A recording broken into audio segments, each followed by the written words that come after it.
L'Adriatico, gloria e fortuna di Spina, il mare che secondo Tito Livio aveva preso il nome dalla colonia etrusca di Adria.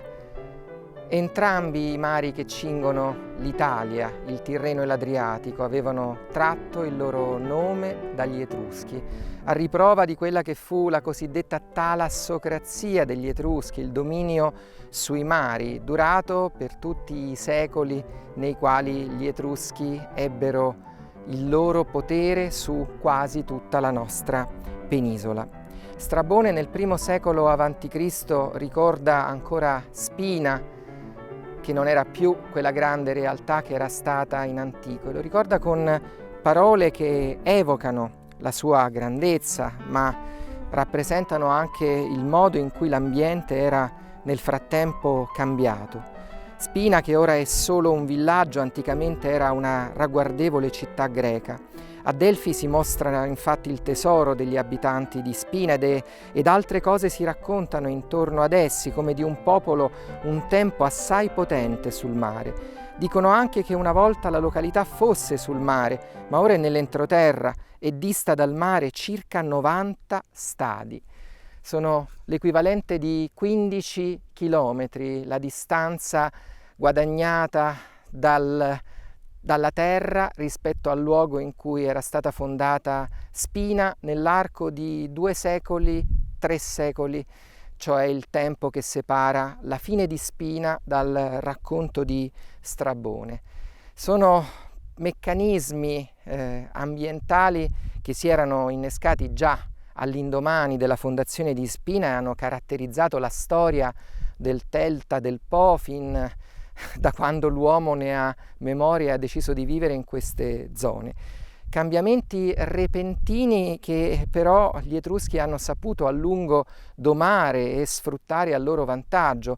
La distanza dal mare, che man mano che passava il tempo si allontanava, è stata utilizzata certamente dagli Etruschi anche come uno strumento per proteggere il porto e il sistema lagunare di canali che caratterizzava il paesaggio di Spina fra la fine del VI e il IV secolo. Ma i cambiamenti che hanno inciso di più sono cambiamenti di tipo storico, economico, militare e politico. Nel IV secolo l'avanzata e le ambizioni di Siracusa, retta da Dionisio il Grande e poi da Dionisio il Giovane, fecero sì che gli Etruschi fossero in difficoltà sul Tirreno, dove Pirgi venne saccheggiata intorno al 384 a.C., ma anche sull'Adriatico, dove Siracusa poté fondare diverse colonie, la più famosa è Ancona e forse anche Adria divenne un luogo caro ai siracusani.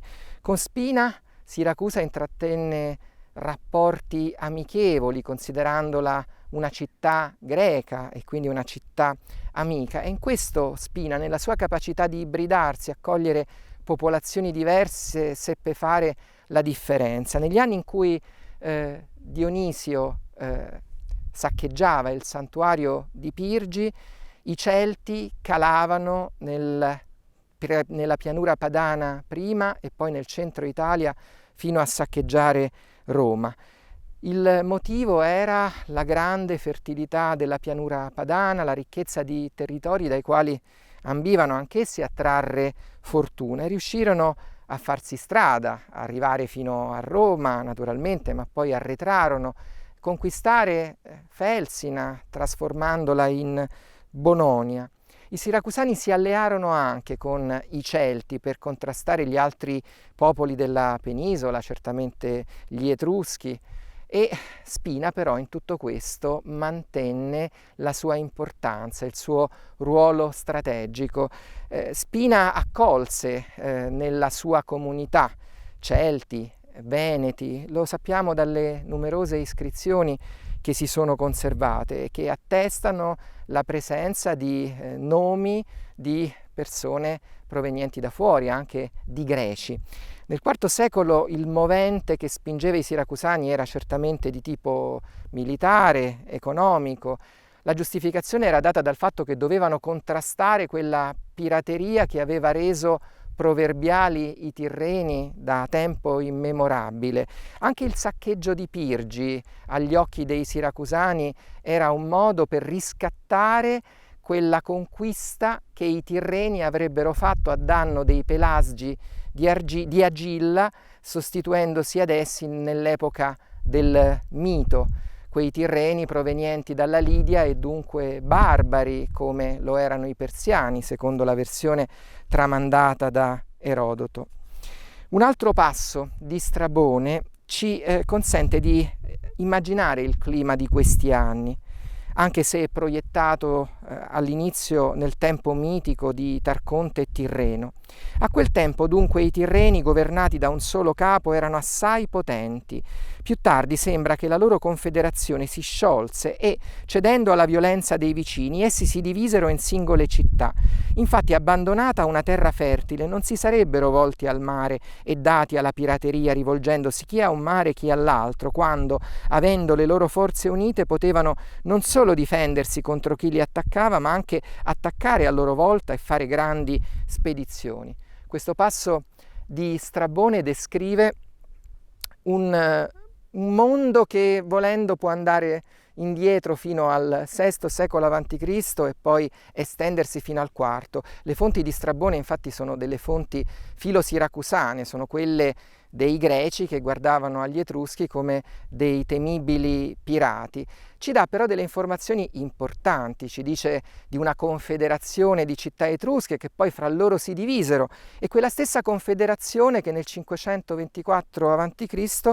aveva osato attaccare la città greca di Cuma partendo dal Golfo Ionico, dall'Adriatico, e quindi dobbiamo immaginare una confederazione di Etruschi della pianura padana. L'altro fattore che, sempre agli occhi dei greci e poi in seguito anche dei romani, indusse a questa lenta decadenza è la progressiva mollezza dei Tirreni, dovuta al lusso, alla fertilità, a tutto quello che i territori che avevano occupato e che sapevano sfruttare consentiva loro di avere.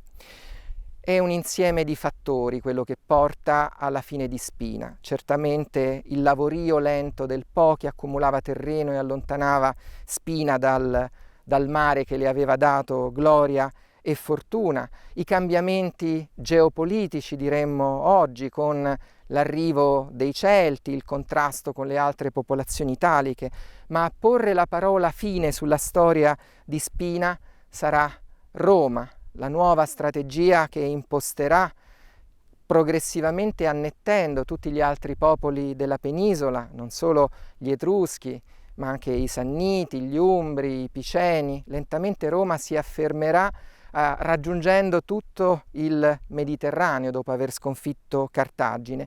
E c'è una data che forse segna più delle altre la fine di Spina, il 268 a.C., quando Roma fonda la colonia di Rimini, città fondamentale al confine con la terra divenuta dei Celti, ma che un tempo era stata degli Etruschi.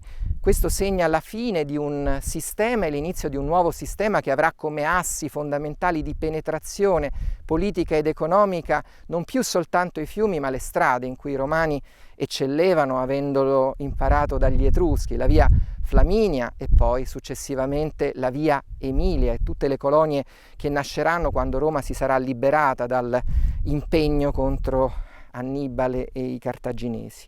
Insomma, è questo quello che pone alla fine del motivo strategico di Spina, che l'aveva sostenuta anche a fronte di tanti cambiamenti e del susseguirsi di tanti popoli, così come contemporaneamente negli stessi anni, intorno al 273 a.C., Roma annette anche buona parte del territorio di Cerveteri e fonda una colonia laddove vi era il santuario portuale di Pirgi.